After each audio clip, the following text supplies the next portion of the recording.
Tonight, we're turning 3 humble zucchinis into a warm, comforting bake that feels fancy but cooks on weeknight time. I line them up and split each one lengthwise so the halves sit flat and safe on the board. Long, calm strokes make tidy sheets that will hold a generous filling without tearing. A few shallow slits inside help the heat travel evenly and keep the boats from puffing. Tell me where you are watching from today. I love picturing your kitchens around the world. Stay with me. The rhythm is calm and the payoff is big for such simple steps. I scoop the tender middle with a spoon and save it for later because nothing good goes to waste in this kitchen. The saved zucchini flesh gets a quick chop too and waits in a small bowl so it can join the party at the right moment. If you are new here, press subscribe so the next simple dinner lands on your home page without hunting. Since I tune these recipes to your taste, rate this idea for me from 1 to 10 in the comments and tell me why. Salt goes over the hollowed halves to draw out extra moisture so the texture bakes clean, not watery. I set them aside for 10 quiet minutes while we start the pan work. Knife back to the board for an onion that will bring sweetness and body to the filling. I trim, halve, and shave it into fine pieces so it melts instead of shouting. My husband swears wearing his glasses helps with onion tears, and he might be right. While the salted halves rest, I pat them dry with a towel so seasoning sticks and browning stays tidy. Our beagle parks by my feet like a tiny inspector, hoping for a zucchini crumb that will never fall. But not today. The pan warms next, and we will start coaxing sweetness from the onion before folding in color and the chopped zucchini you saw me save. A small knob of butter melts in the skillet and turns glossy, so in goes the finely chopped onion. I keep the heat at medium and stir lazily so it softens and sweetens without racing to brown. If butter is not your thing, use olive oil and add a tiny splash later for flavor. When the onion turns translucent, I sweep in the carrot, cut into tiny cubes so every bite feels even. Give it 3 calm minutes, spread thin, and let steam escape so flavor concentrates instead of pooling. If the pan looks dry, a teaspoon of water lifts the fond without adding heaviness. I taste and adjust with the smallest pinch of salt because the boats were salted earlier and we want balance, not noise. For those who like a herbal wink, a whisper of Italian herbs can bloom here between your fingers before it hits the pan. The texture should look glossy, not wet, and the vegetables should keep their shape without crunching. Before the tray walks to the oven, a quick kitchen nudge. If these calm weeknight recipes match your rhythm, hit subscribe so the next simple dinner lands on your homepage, and tap like to help other home cooks find us. I wipe 3 mushrooms, slice them evenly, and clear a small space in the center so the first handful meets real heat. Once they take a little color, I fold them through the onion and carrot with wide strokes from the edges toward the middle. A modest pinch of salt wakes everything up, and a friendly twist of black pepper adds a warm edge. Patience here is key. I wait until the mushroom juices simmer away and the sound shifts back to a gentle sizzle. My beagle takes his post by my feet like a tiny inspector, absolutely certain a mushroom will fall, but not today.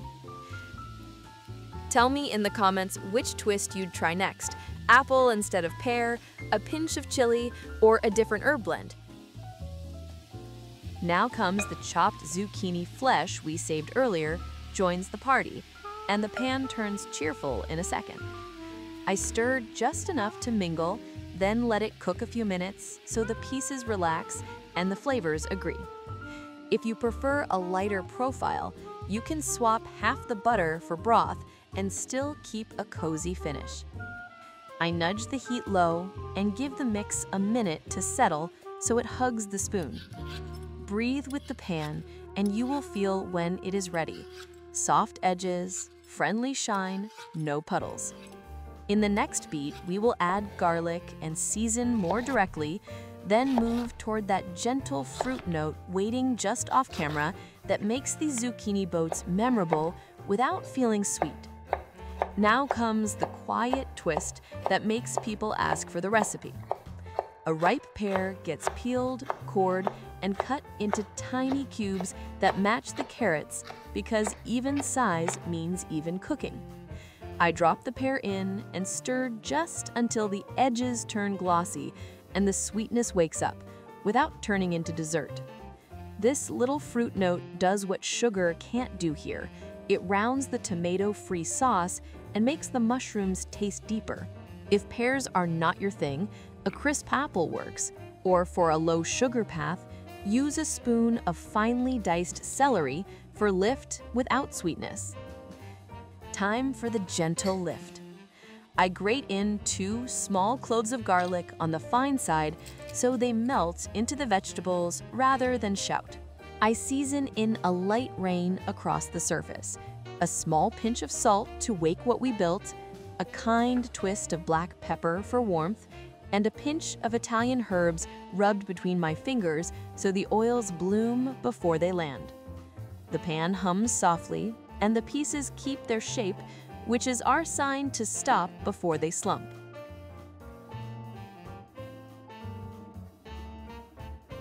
Meanwhile, I glance at the tray of salted halves resting off to the side and get a towel ready for later so we can keep the layers clean and the bake neat.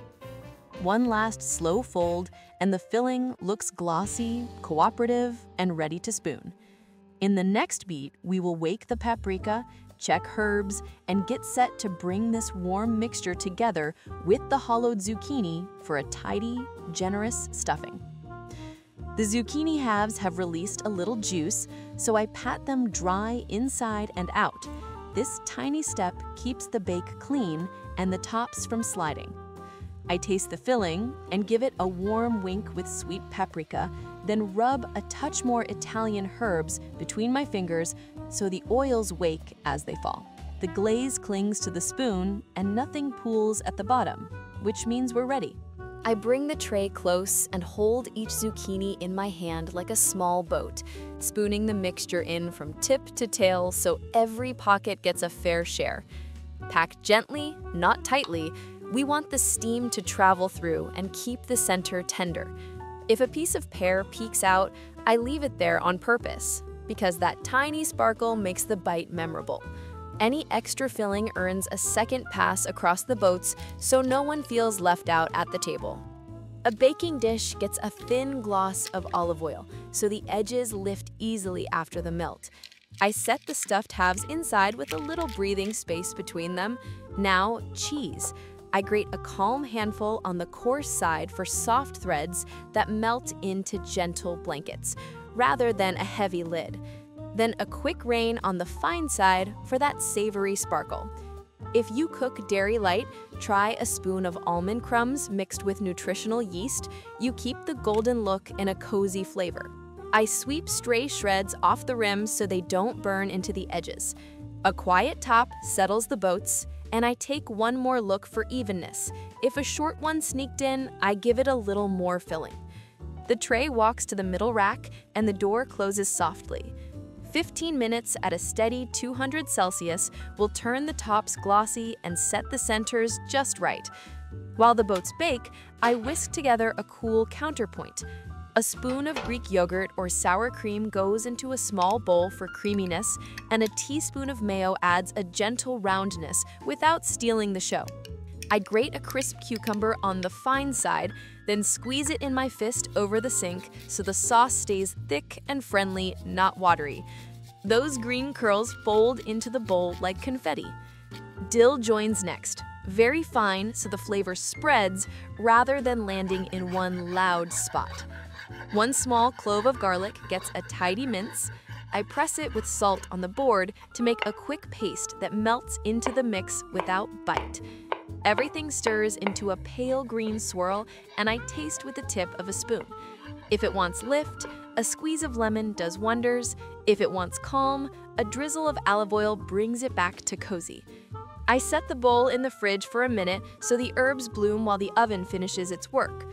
Quick housekeeping. If quick vegetable dinners like this make your evenings easier, follow the channel so the next idea lands on your page, and pass this video to a friend who loves simple bakes. A peek through the glass, cheese shows tiny freckles of gold, edges look proud, the boats are almost ready. I clear the board, set out plates, and grab a towel for the hot dish because dinner is about to arrive warm and confident. The timer nudges, and the tops look softly golden with tiny bubbles around the edges. The filling sits proud inside, pear giving a quiet sparkle next to the mushrooms and carrot, and the zucchini shells are tender but holding firm. I taste and smile because the balance lands where we wanted it, savory first with that gentle fruit echo under the cheese. If this simple bake made your evening smoother, join me next time by tapping subscribe so new recipes land on your page without hunting. A quick thumbs up helps more home cooks find these calm videos. And tell me in the comments which twist you'd try next: apple instead of pear, extra herbs, or a handful more mushrooms. Thank you for cooking alongside me today. It means a lot to this little family kitchen and keeps the ideas flowing. Dinner is ready and your table is going to smell amazing. Enjoy, friends!